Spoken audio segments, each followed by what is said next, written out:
દરેક વિદ્યાર્થી મિત્રોનું કવિતા યુનિક એકેડમીમાં ફરીવાર હાર્દિક સ્વાગત છે. આજે આપણે એવા જ મેથના વર્તુળ, બરાબર, કયા ક્વેશ્ચન વિશે આપણે જોવાના છે આજે? વર્તુળ વિશે. કેમ કે સર્કલ વિશે, શંકુ, ઘનફળ, બરાબર, લંબચોરસ, ચોરસ, તો એવી જ રીતે વર્તુળના રિલેટેડ પણ ઘણા ક્વેશ્ચનો લાસ્ટ યરના પેપરમાં પૂછાયા છે. કેમ કે આવનારી જેટલી પણ લેટેસ્ટની એક્ઝામ છે એમાં વર્તુળ પણ આપણો એક સિલેબસમાં છે જ.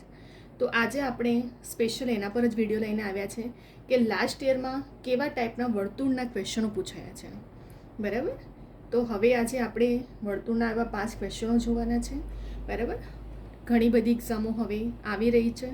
આપણી પ્રિપરેશન પણ એવી જ હોવી જોઈએ કે જેથી કરીને મોસ્ટલી આપણો સિલેબસ કવર થાય, બરાબર. તો વિડીયોને સ્ટાર્ટિંગથી એન્ડ સુધી જોજો, બરાબર.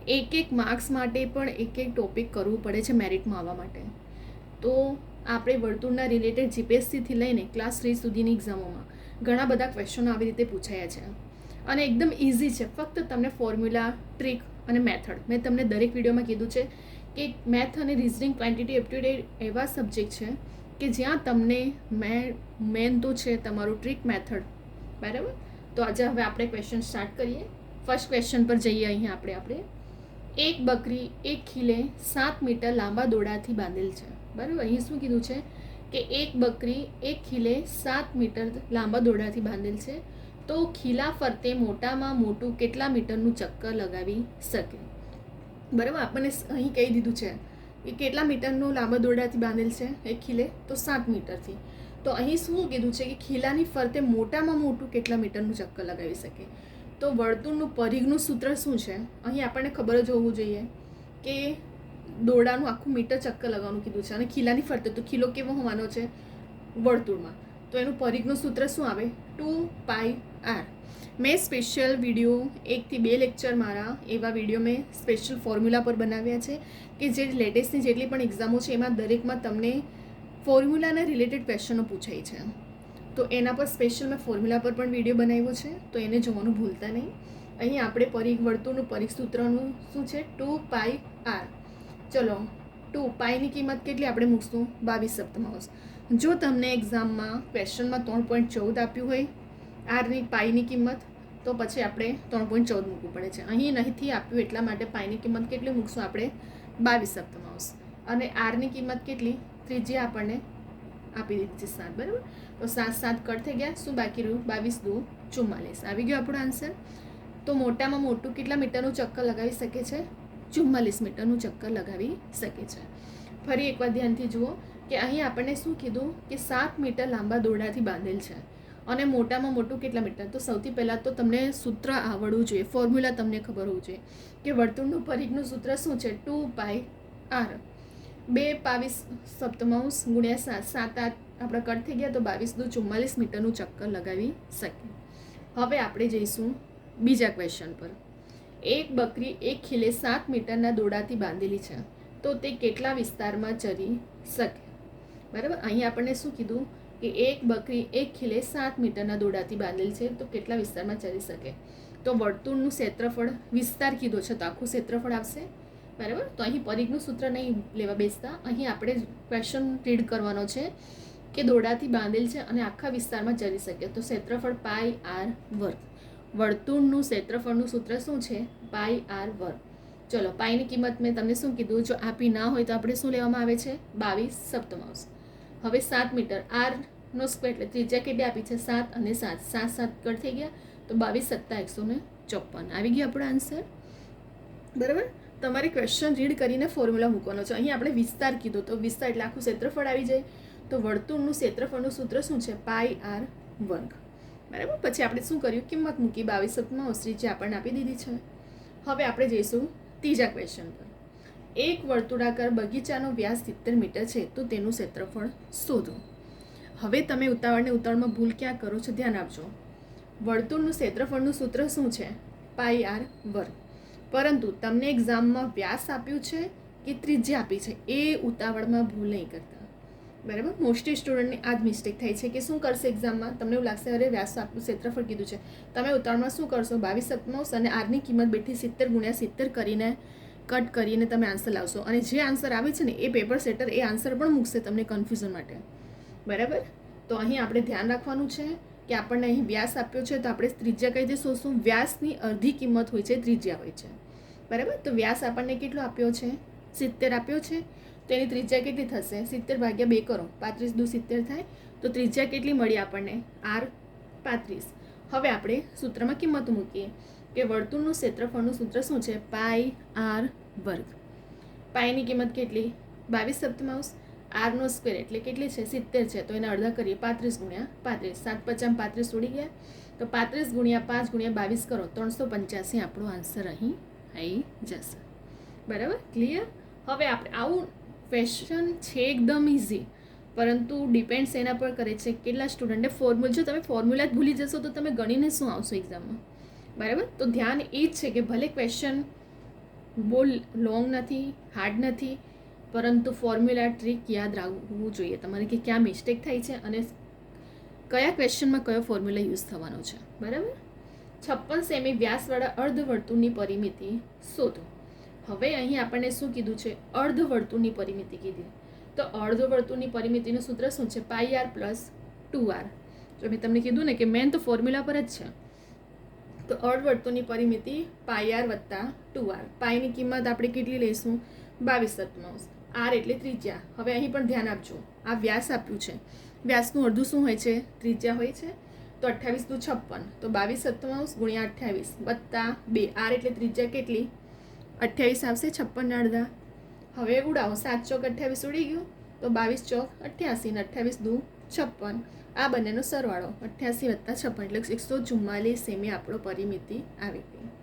ફરી એકવાર ધ્યાન આપજો, 56 સેમી વ્યાસવાળા અર્ધવર્તુળની પરિમિતિ કીધું છે. તો અર્ધવર્તુળની પરિમિતિનું સૂત્ર શું છે? પાઈ r પ્લસ 2r. તો પાઈ r ની કિંમત કેટલી? પાઈ એટલે 22/7. r આપણે 56 ને અડધા ત્રિજ્યા 28 કરશું વત્તા 2 અને આપણા કેટલા આવ્યા? r 28. 7 ચોક 28 ઉડી ગયું. 22 ચોક 88 ને 28 દુ 56 એટલે 88 વત્તા 56 કરશું તો 144 શું આવ્યો? આપણો આન્સર આવી ગયો. હવે આપણે જઈશું 5મા ક્વેશ્ચન પર. બે વર્તુળના ક્ષેત્રફળનો ગુણોત્તર 1/4 હોય તો પરિઘનો ગુણોત્તર કેટલો? બરાબર. અહીં વર્તુળ 1 પણ આપ્યો છે અને 2 પણ આપ્યો છે. બંનેના ક્ષેત્રનો ગુણોત્તર કેટલો આપ્યો આપણને? 1/4 છે. પણ યાદ રાખજો, પાઈ r વર્ગ છે તો એને આપણે શું કરવાનું? વર્ગ કાઢશું. તો 1/4 4 કોનો વર્ગ છે? 2નો છે. તો પ્રમાણ શું આવ્યો? 1/2. પરીક્ષામાં 1/4 પણ આપ્યો હશે, 1/2 પણ આપ્યો હશે અને 1/16 પણ આપ્યો હશે. તમને ખબર હોવું જોઈએ કે વર્ગ છે એને કાઢવું પડશે, એટલા માટે વર્ગ 2નો વર્ગ 4 થાય. તો 1/2 આપણો આન્સર અહીં આવ્યો, બરાબર છે. કશું નહીં ક્વેશ્ચનમાં, પરંતુ મેન તમારું ડિપેન્ડ્સ એના પર છે આખું. 5 ક્વેશ્ચન ફોર્મ્યુલા પર ડિપેન્ડ છે કે કયા ટ્રીકથી, મેથડથી અને કયો ફોર્મ્યુલા યુઝ કરવાનો છે. તો પ્રેક્ટિસ એટલા માટે જ ઇમ્પોર્ટન્ટ છે કે જેથી કરીને તમને ખબર પડે કે એવા ટાઈપના આપણે ક્વેશ્ચનો જ્યારે સોલ્યુશન કરીએ છીએ તો આપણને ટ્રીક પણ ખબર પડે, મેથડ, કયો ફોર્મ્યુલા ક્યાં યુઝ કરવાનો છે એ પણ તમને અહીં ખબર પડે છે, બરાબર. અહીં આપણા 5 ક્વેશ્ચન જોઈ લીધા, બરાબર. મેં તમને આખું પોઈન્ટ ટુ પોઈન્ટ એક સ્ટેપ લખ્યો છે. એક્ઝામમાં તો આપણે બહુ આટલું બધું લખવાની જરૂર નથી, ફક્ત ફટાફટ કાઉન્ટિંગ કરવાનું હોય છે. ક્લિયર? હવે આપણે ફરી એકવાર રિવિઝન કરી લઈએ. આપણે દરેક વિડીયોમાં રિવિઝન તો કરતા જ હોઈએ છીએ, જેથી કરીને ક્યાંક સ્ટુડન્ટને કન્ફ્યુઝન થઈ હોય કે સ્કીપ થઈ ગયો હોય પોઈન્ટ તો ક્લિયર થઈ જાય, બરાબર. ફટાફટ આપણે રિવિઝન જોઈ લઈએ એકવાર. એક બકરી એક ખીલે 7 મીટર લાંબા દોરડાથી બાંધેલ છે. ખીલાની ફરતે મોટામાં મોટું કેટલા મીટરનું ચક્કર લગાવી શકે? તો વર્તુળનું પરિઘનું સૂત્ર શું છે? 2 પાઈ r. 2 પાઈની કિંમત કેટલી? 22/7 અને r કેટલી ત્રિજ્યા આપણને? 7. 7 કટ થઈ ગયા. 22 દુ 44 મીટર આપણું ચક્કર લગાવી શકશે. સૂત્ર યાદ રાખવાનું છે. જો અહીંયા પછી તમે વર્તુળનું ક્ષેત્રફળનું કે પરિમિતિનું મૂકીને આવશો તો આન્સર રોંગ જ આવવાનો છે.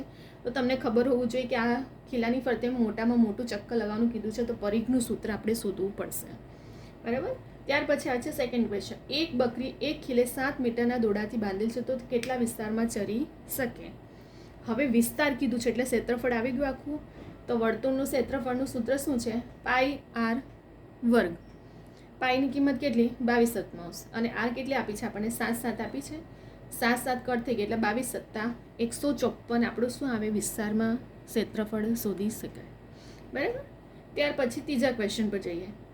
એક વર્તુળાકાર બગીચાનો વ્યાસ 70 મીટર છે તો તેનું ક્ષેત્રફળ કેટલું? સૌથી પહેલાં ધ્યાન ક્યાં રાખવાનું છે કે વ્યાસ આપી છે કે આપણને ત્રિજ્યા આપી છે. ક્ષેત્રફળનું સૂત્ર શું છે? પાઈ આર વર્ગ. પાઈની કિંમત કેટલી? 22/7 અને આર એટલે એને અડધા કરો, 70 અડધો 35 × 35, 7 × 35 ઉડી ગયા, તો 35 × 5 × 22 કરો એટલે 385 મીટર આપણું શું આવ્યો? આન્સર આવ્યો. મેં તમને અહીં પોઈન્ટ ટુ પોઈન્ટ લખ્યું છે. ડી એટલે વ્યાસ, આર એટલે ત્રિજ્યા, 70 ભાગ્યા 2 કરો એટલે 35 × 70, આર એટલે ત્રિજ્યા આવી. હવે એને આપણે કિંમતો મૂકી છે. પરીક્ષામાં ગણવા નથી બેસવાનું, આપણને તરત જ ખબર હોય છે કે વ્યાસના અડધા ત્રિજ્યા હોય છે, બરાબર. ત્યાર પછી આપણે જઈશું ચોથા ક્વેશ્ચન પર. 56 સેમી વ્યાસવાળા અર્ધવર્તુળની પરિમિતિ શોધો. તો અર્ધવર્તુળની પરિમિતિનું સૂત્ર શું આવશે? પરિમિતિ બરાબર પાઈ આર પ્લસ 2r. પાઈ આર બરાબર પરિમિતિનું સૂત્ર શું છે તે પણ ધ્યાન આપવાનું છે. આ અર્ધવર્તુળનું કીધી છે, બરાબર. તો અર્ધવર્તુળની પાઈ આર વત્તા 2r. પાઈ આરની કિંમત કેટલી? 22/7. આર એટલે ત્રિજ્યા કેટલી આપણને અહીં વ્યાસ આપ્યું છે, એને અડધા કરો 28 × 56 થાય, પ્લસ 2 અને આર એટલે ત્રિજ્યા 28, બરાબર. 56ની અડધા શું થાય? આ વ્યાસ આપ્યું છે, વ્યાસનું અડધું ત્રિજ્યા થાય છે. અહીં આપણે ત્રિજ્યા લેવાની છે, એટલા માટે 56ના અડધા કરીએ તો 28 આવ્યા છે, બરાબર. પાછા અહીંયા નહીં કહેતા મેમ તમે ક્યાંથી 28 મૂકી દીધું. તો 56ના અડધી કિંમત એટલે આપણે અહીં જે રીતે ત્રિજ્યા શોધી હતી એવી જ રીતે અહીં 56 ભાગ્યા 2 કરશો એટલે આપણે શું મળશે? ત્રિજ્યા. તો 22/7 × 28 વત્તા 2 કૌંસમાં 28, 7 ચોક 28 ઉડી ગયા, તો 22 ચોક 88 ને 28 દુ 56 આવી ગયું. 88 વત્તા 156 કરો, 88 વત્તા 56 કરશો તો 144 આપણો આન્સર આવી ગયો. ત્યાર પછી આપણે જઈશું પાંચમા ક્વેશ્ચન પર. બે વર્તુળના ક્ષેત્રફળનો ગુણોત્તર 1/4 હોય તો પરિઘનો ગુણોત્તર કેટલો? અહીં આપણને બે વર્તુળનું ક્ષેત્રફળનો ગુણોત્તર આપી દીધો, તો તમને ખબર હોવું જોઈએ કે વર્તુળનો ક્ષેત્રફળનું સૂત્ર પાઈ આર વર્ગ છેદમાં પાઈ આર સ્ક્વેર 2, બરાબર. તો આ વર્ગ છે, હવે આપણે એનો ગુણોત્તર કાઢવાનો છે. તેના 4 કોનો વર્ગ છે? 2નો વર્ગ 4 થાય, તો શું આવ્યો આન્સર આપણો? 1/2 આપણો ગુણોત્તર આન્સર આવ્યો. ક્લિયર થઈ ગયા 5 ક્વેશ્ચન આપણા અહીં, બરાબર. તો અહીં ધ્યાન આપવાનું છે કે તમારે સૂત્રમાં કયા ક્વેશ્ચનમાં કયા સૂત્રનો ઉપયોગ કરવાનો છે એ મેન તમારું અહીં ખાસ ધ્યાન રાખવાનું છે. આપણે 5 ક્વેશ્ચન પણ સોલ્વ કરી લીધું, અહીં રિવિઝન પણ જોઈ લીધું. તમે સ્ક્રીનશોટ અધરવાઇઝ જ્યારે તમે વિડીયોને જુઓ છો તો જાતે પણ પ્રેક્ટિસ કરતા જાઓ. સાથે સાથે તમે જેટલું ગણશો એટલી તમારી પ્રેક્ટિસ થશે, તમને ટ્રીક મેથડ પણ યાદ રહેશે, સૂત્ર પણ યાદ રહી જશે, બરાબર. પ્રેક્ટિસ વધારે ઇમ્પોર્ટન્ટ છે. અને કેટલાક સ્ટુડન્ટ તો રિવિઝન માટે નોટબુક પણ બનાવતા હોય છે. તો વિડીયોને જોતા જાઓ, બરાબર. 2 થી 3 વખત જોશો, જાતે ઘણો પ્રેક્ટિસ કરો તો તમને યાદ પણ રહી જશે અને પ્રેક્ટિસ પણ સાથે થઈ જશે અને રિવિઝન થઈ જશે, બરાબર. તો હવે અહીં આપણે વિડીયોને સ્ટોપ કરી રહ્યા છે. તમને આ વિડીયો ગમે તો લાઈક કરો, શેર કરો, સબસ્ક્રાઈબ કરો અને કમેન્ટ કરો, બરાબર. અને તમારા ફ્રેન્ડ સર્કલ વિદ્યાર્થી મિત્રોને પણ શેર કરો, જેથી કરીને દરેક સ્ટુડન્ટ સુધી આ વિડીયો પહોંચે, બરાબર. હું મારા દરેક વિડીયોમાં બોલું જ છું કે દરેક સ્ટુડન્ટ કોચિંગ એફર્ટ નથી કરતા, જાતે પણ પ્રિપરેશન કરતા હોય છે. તો તમારા સર્કલમાં તમારા ફ્રેન્ડ વિદ્યાર્થી મિત્રો તમે જેટલું શેર કરશો એટલું આ વિડીયો દરેક સ્ટુડન્ટ સુધી પહોંચશે અને એમને પણ પ્રિપરેશન માટે હેલ્પ મળશે, બરાબર. તો તમારા ફ્રેન્ડ સર્કલમાં પણ શેર કરો, લાઈક કરવાનું ભૂલતા નહીં, કમેન્ટ કરો અને ખાસ કરીને સબસ્ક્રાઈબ કરવાનું ભૂલતા નહીં, બરાબર. સબસ્ક્રાઈબ માટે નોટિફિકેશન બેલ આઇકોનને ઓન રાખજો. આ ચેનલ પર ડેલી તમારી લેટેસ્ટ એક્ઝામ જેટલી પણ હોય છે, જોબ રિલેટેડ ઇન્ફોર્મેશન અપડેટ કરવામાં આવે છે, બરાબર. અને ડેલી રેકોર્ડેડ લેક્ચર પણ અપડેટ કરવામાં આવે છે. તો તમારી કોઈ પણ ઇન્ફોર્મેશન જે પણ ડેલી અપડેટ કરવામાં આવતી હોય છે એક્ઝામ રિલેટેડ, એ પણ ઇન્ફોર્મેશન તમને તાત્કાલિક મળે. એટલા માટે સબસ્ક્રાઈબ કરીને નોટિફિકેશન બેલ આઇકોનને ઓન રાખજો, બરાબર. કેટલાક સ્ટુડન્ટ લાસ્ટ ટાઈમે રહી ગયા હતા ફોર્મ ભરવાનું, તો આવી ભૂલો ના થાય તેથી ડેલી અપડેટ જે ચેનલ પર મૂકવામાં આવે છે તો ધ્યાન રાખજો, બરાબર. અને ડેલી રેકોર્ડેડ લેક્ચર તો આપણા મુકાયા છે. સ્ટાર્ટિંગથી એન્ડ સુધી દરેક વિડીયોને જોજો. મારા દરેક વિડીયો તમને આવનારી જેટલી પણ લેટેસ્ટ એક્ઝામો છે એમાં દરેકમાં તમને યુઝફુલ છે, કેમ કે હું જેટલા પણ વિડીયો લાવી રહી છું તે મારા સિલેબસના એકોર્ડિંગ જ છે કે તમને એક વિડીયો દરેક એક્ઝામમાં યુઝફુલ થશે. એવું નથી કે રિઝનિંગ બદલાઈ જાય છે કે હિસ્ટ્રી બદલાઈ જાય છે, બરાબર, કે ગુજરાતી ગ્રામર કે ઇંગ્લિશ ગ્રામર બદલાઈ જાય છે. રૂલ્સ તો બધાના સેમ જ હોય છે, બરાબર. એટલા જ માટે આપણે સ્પેશિયલ એવા જ વિડીયો લાવી રહ્યા છે જેથી કરીને તમને આવનારી જેટલી પણ લેટેસ્ટ એક્ઝામો છે એમાં દરેક એક્ઝામમાં તમને યુઝફુલ રહેશે, બરાબર. તો અહીં હવે આપણે મારા અને વિડીયોને સ્ટાર્ટિંગથી એન્ડ સુધી તમે જ્યારે જુઓ છો ને એક નાની વસ્તુઓ તમને શીખવા મળે છે. ક્યાં હાઇલાઇટ પણ હું કરું છું કે ક્યાં પેપર સેટર અમને કન્ફ્યુઝ કરે છે અને ક્યાં આપણે ધ્યાન રાખવાનું છે, મારા ગુજરાતી ગ્રામર, ઇંગ્લિશ ગ્રામર પર દરેક વિડીયો જોજો. ઓથેન્ટિક બુકના નિયમો પ્રમાણે ક્યારે ગોખું મોડે પણ ના કરવું પડશે. ફક્ત નિયમને સમજો એ રીતે જ હું વિડીયો મેં બનાવ્યો છે. તો math, reasoning, quantity aptitude, Gujarati, English દરેક ટોપિક પર આપણે વિડીયો લઈને આવી રહ્યા છે. તો દરેક વિડીયોને સ્ટાર્ટિંગથી એન્ડ સુધી જોજો. આવનારી એક્ઝામમાં એક્ઝામ ક્રેક કરવા માટે તમને મારા દરેક વિડીયો બહુ ઇમ્પોર્ટન્ટ અને યુઝફુલ રહેશે. તો હવે આપણે નેક્સ્ટ વિડીયોમાં એવા ઘણા બધા ટોપિકો લઈને આવશું જેથી કરીને તમને હેલ્પ થશે. બરાબર. હવે આપણે અહીં વિડીયોને સ્ટોપ કરી રહ્યા છે અને મેં કેટલાક ન્યૂ સ્ટુડન્ટ હોય છે તેમને થોડું નોલેજ પણ નથી હોતું, ન્યૂ હોય છે, અને ઓલ્ડ સ્ટુડન્ટ તો 1-2 વખત એક્ઝામ આપી હોય એમને ખબર હોય છે. અને હું વિડીયોમાં કહું પણ છું કે ફક્ત હાર્ડ પ્રિપરેશન કરવાથી, 24 કલાક રીડ કરવાથી મતલબ નથી. તમે જેટલું કરો એટલું કમ્પ્લીટલી કરો પ્રિપરેશન. બરાબર. સિલેબસના એકોર્ડિંગ કરો. અને મેં એટલું પણ કીધું કે જ્યારે એક્ઝામમાં પહોંચો ત્યાં અડધો કલાક પહેલાં પહોંચી જાઓ જેથી કરીને તમે રિલેક્સ રહેશો. બરાબર. અને હંમેશા પેપરને અટેમ્પ કરો ત્યારે તમે જે પહેલાં આવડતા હોય એમને અટેમ્પ કરો અને જ્યાં કન્ફ્યુઝન લાગે તેને સ્કીપ કરીને લાસ્ટમાં રાખો. કેમ કે કેટલા સ્ટુડન્ટ આવું ક્રમ વાઇઝ કરતા હોય છે ને તો એમાં તમારો ટાઈમ વેસ્ટ થાય છે. તમે વિચારમાં ટાઈમ વેસ્ટ કરી દેતા હોય છે. તો જેટલા આવડતો હોય એમને ફર્સ્ટ અટેમ્પ કરીને રાખો અને પછી જ્યારે કન્ફ્યુઝન લાગે પોઈન્ટને એન્ડમાં જ રાખો. બરાબર. પેપર અટેમ્પ કરવાની પણ મેથડ હોય છે. તો હવે અહીં આપણે વિડીયોને સ્ટોપ કરી રહ્યા છે. નેક્સ્ટ વિડીયોમાં આપણે બીજા બધા ટોપિકો સાથે આવશું. બરાબર. વિડીયોને લાઇક, શેર, કમેન્ટ કરવાનું ભૂલતા નહીં. સબસ્ક્રાઈબ કરીને રાખજો જેથી કરીને ડેલી ઇન્ફોર્મેશન અપડેટો જે પણ હોય આ ચેનલ પર મૂકવામાં આવે છે તમને મળતી રહે. બરાબર. હવે આપણે નેક્સ્ટ વિડીયોમાં બીજા બધા ટોપિકો સાથે આવશું. અહીં આપણે વિડીયોને સ્ટોપ કરી રહ્યા છે.